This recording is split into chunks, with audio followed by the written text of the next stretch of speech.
एक सेठ निसंतान था। अपार संपत्ति का मालिक होने के बावजूद सेठ का लोभ बरकरार था। संतान न होने का दुख उसे बहुत था और इस कारण वह न जाने कितने फकीर, बाबा और पंडितों के दर पर माथा टेक चुका था, किंतु नतीजा शून्य रहा। एक बार सेठ के नगर में बुद्ध का आगमन हुआ। सेठ ने उनकी बहुत ख्याति सुनी तो अगले ही दिन उनसे मिलने पहुंचा। बुद्ध को अपनी निसंतानता के विषय में बताया तो उन्होंने सेठ के सिर पर हाथ रखकर हार्दिक आशीर्वाद दिया। संयोग की बात कि कुछ ही समय बाद सेठ को संतान सुख प्राप्त हो गया। वह बुद्ध के प्रति आभार भाव से भर उठा। सोचने लगा कि बुद्ध के प्रति उपकार कैसे जताए। विचार करने के उपरांत उसने एक बक्से में बेशकीमती हीरे जवाहरात रखे और बुद्ध के पास पहुंचा।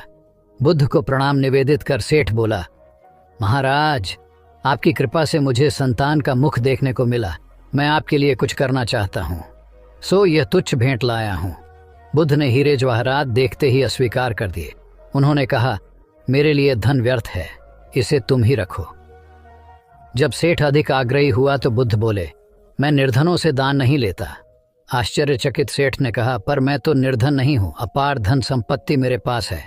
मेरी तिजोरियां सोने चांदी, गहनों व जवाहरातों से भरी हुई हैं। रात दिन परिश्रम कर मैं इस संपत्ति को दिन दूनी रात चौगुनी कर रहा हूँ, फिर मैं निर्धन कैसे हूँ?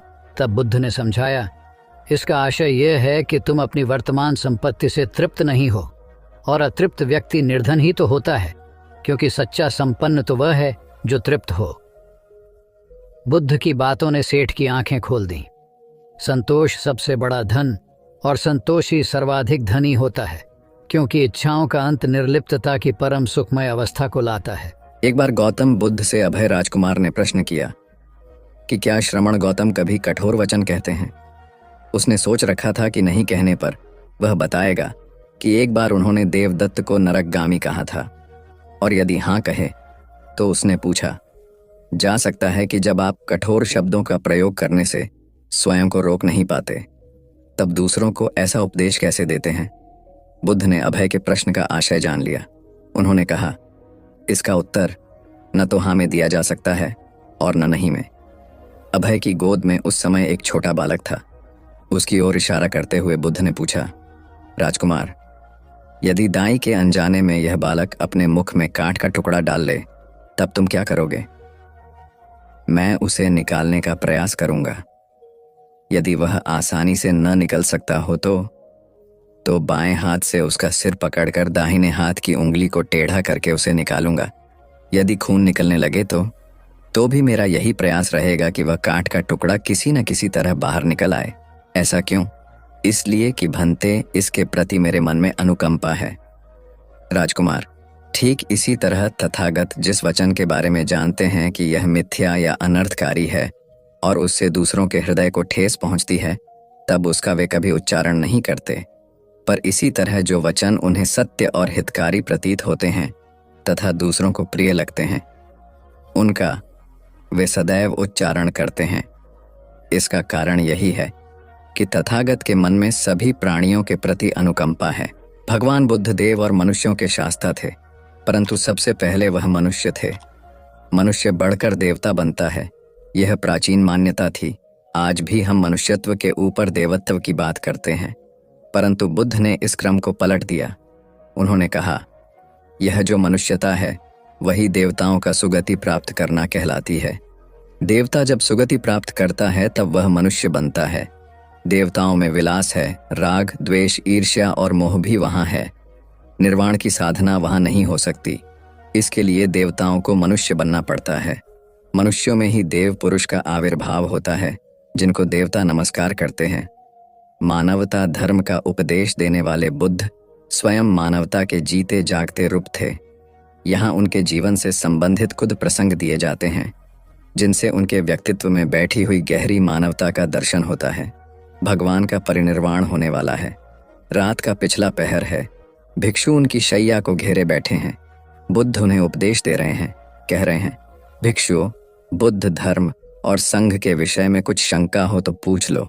पीछे मलाल मत करना कि भगवान हमारे सामने थे पर हम उनसे कुछ पूछ न सके। कोई शिष्य नहीं बोलता। भगवान 3 बार कहते हैं, पर कोई भिक्षु कुछ पूछने को नहीं उठता।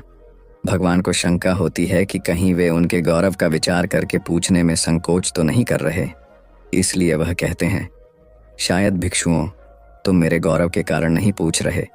जैसे मित्र मित्र से पूछता है, वैसे तुम मुझसे पूछो। बुद्ध अपने शिष्यों की समान भूमिका पर आ जाते हैं। उनकी यह विनम्रता मनुष्य धर्म की आदर भूमि है। बुद्ध ने अपने को भिक्षुओं का कल्याण मित्र कहा है, जो उनकी मानवीय सहृदयता और विनम्रता को सूचित करता है। एक दूसरा दृश्य भी उसी समय का है। चंद करमार पुत्र के यहाँ बुद्ध ने अंतिम भोजन किया था। उसके बाद ही उन्हें खून गिरने की कड़ी बीमारी हो गई थी, जो उनके शरीरांत का कारण बनी। बुद्ध को उसके हृदय का बड़ा ध्यान था। भक्त उपासक को यह अफसोस हो सकता था कि उसका भोजन करके ही भगवान का शरीर छूट गया। इसलिए आखिरी सांस लेने से पहले उन्होंने आनंद को आदेश दिया, आनंद, चंद करमार पुत्र की इस चिंता को दूर करना और कहना, आयुष्मान तूने बद्धा लाभ कमाया कि मेरे भोजन को करके तथागत परिनिर्वाण को प्राप्त हुए। जिसके हृदय में अगाध करुणा थी, वह ऐसा क्यों न कहता। उसने अपने पति के द्वारा बुद्ध के चरणों में प्रणाम अर्पित करवाया। भगवान ने उसे आशीर्वाद देते हुए कहा, कोल्य पुत्री सुप्रवास, सुखी हो जाए, चंगी हो जाए। सुखी और चंगी होकर बिना किसी कष्ट के वह पुत्र प्रसव करे। ब्राह्मणों के साथ भी उनकी पूरी सहानुभूति थी, जैसे कि विश्व के सभी प्राणियों के साथ उनकी पूरी सहानुभूति थी। बावरी नामक ब्राह्मण के एक शिष्य ने जब अपने गुरु की ओर से भगवान के चरणों में प्रणाम निवेदन किया, तो भगवान ने आशीर्वाद देते हुए कहा, शिष्यों सहित बावरी ब्राह्मण सुखी हो। माणवक, तुम भी सुखी हो, चिरजीवी हो। बुद्ध के पास छोटा बड़ा जो भी जाता था, वह उससे कहते थे, आओ, तुम्हारा स्वागत है। भगवान अपनी अंतिम यात्रा में पावा और कुशीनारा के बीच जा रहे थे। रास्ते में उन्हें पुक्कुस मल्लपुत्र नामक व्यापारी मिला। उसने उन्हें एक दुशाला भेंट किया, परंतु भगवान उसे अकेले कैसे आड़ते। वह अपने शिष्य आनंद को सम्मानित करना चाहते थे। उन्होंने कहा, पुक्कुस, दुशाले के एक भाग को मुझे ओढ़ा दे, दूसरे को आनंद को। पुक्कुस ने ऐसा ही किया। भूल करने वालों के प्रति भी बुद्ध की अनुकंपा का पार न था। एक बार एक ब्राह्मण ने भगवान को वेरंजा में वर्षावास करने का निमंत्रण दिया। भगवान वहां गए, लेकिन वह ब्राह्मण बहुधंधी था। उसने उनकी कुछ भी सुध बुध नहीं ली। बुद्ध को बड़ा कष्ट हुआ। उन्हें 3 महीने तक कुटा हुआ जौ रोज खाना पड़ रहा, क्योंकि उस समय वेरंजा में अकाल पड़ रहा था और वह भी उनको और उनके शिष्यों को घोड़ों के व्यापारियों से मिलता था। इतना होने पर भी वर्षावास की समाप्ति पर भगवान बुद्ध अन्यत्र जाने से पूर्व वेरंजा जाकर ब्राह्मण को आशीर्वाद देना नहीं भूले। भगवान बुद्ध के जीवन में ऐसी अनंत घटनाएं मिलती हैं। उनमें हमें उनकी मानवता के दर्शन होते हैं। उनके जीवन में कोमलता की पराकाष्ठा थी और उनकी वाणी में अपर्वु माधुर्य था, जो सबको अपनी ओर खींचता था। उनके मुंह से क्रोध भरा शब्द कभी नहीं निकलता था। वह मनुष्य थे, परंतु मनुष्य की दुर्बलताओं से ऊपर उठ चुके थे। उनके व्यक्तित्व में मानवता की शुभ ज्योत्सना धर्म की स्थिति बन। एक राजा ने अपने पुरुषार्थ से राज्य को समृद्ध बना दिया था। राज्य में रण बड़ी सुखी थी, क्योंकि वह प्रत्येक वर्ग के हितों को ध्यान में रखकर काम करता था। जब राजा वृद्ध हुआ, तो उसे योग्य उत्तराधिकारी को चिंता सताने लगी, क्योंकि उसे लगता कि योग्य उत्तराधिकारी के बिना सुव्यवस्था अव्यवस्था में बदल जाएगी और प्रजा की परेशानी बढ़ जाएगी। हालांकि राजा का एक बेटा था, किंतु वह अत्यधिक आलसी और कर्महीन था। वह स्वयं को मालिक समझता और शेष सभी को अपना गुलाम। यह अहंकार उसके आचरण में सदैव झलकता था। राजा उसे सुधारने के उद्देश्य से बुद्ध के आश्रम में छोड़ आया। बुद्ध ने अगले ही दिन राजकुमार को आदेश दिया, वत्स, यहाँ से 5 कोस पर एक जंगल है। तुम वहां जाकर फूलों के कुछ पौधे ले आओ और उन्हें आश्रम के अहाते में लगा दो।